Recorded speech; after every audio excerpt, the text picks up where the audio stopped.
Hi, I'm Gardner Goldsmith, Libertarian candidate for U.S. Senate from New Hampshire, here in our third video to offer you more reasons about why we're involved in this campaign.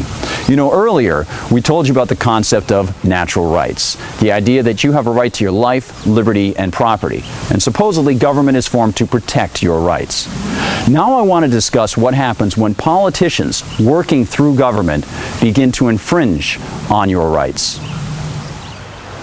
You know, when people respect each other's rights, they allow each other to do what they do best, and that facilitates market exchange. People become more productive and they get extra money left over. It's called usable capital. When you have usable capital, you can imagine it almost like blood or flowing water.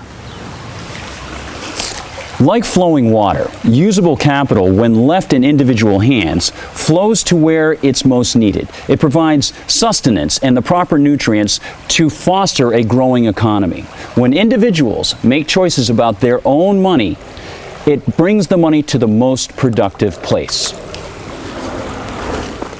But when politicians, through government, start making decisions for people about how they're going to spend their money, when they redistribute funds, when they bail people out, they're changing the flow of that usable capital. They're putting it into areas that people themselves would not have chosen. And that's an immediate loss of efficiency and productivity. It's also immoral. 100 years ago, a man wrote about this mistake that government makes with other people's money. His name was Frederick Bastiat, and he told us of a parable called the broken window.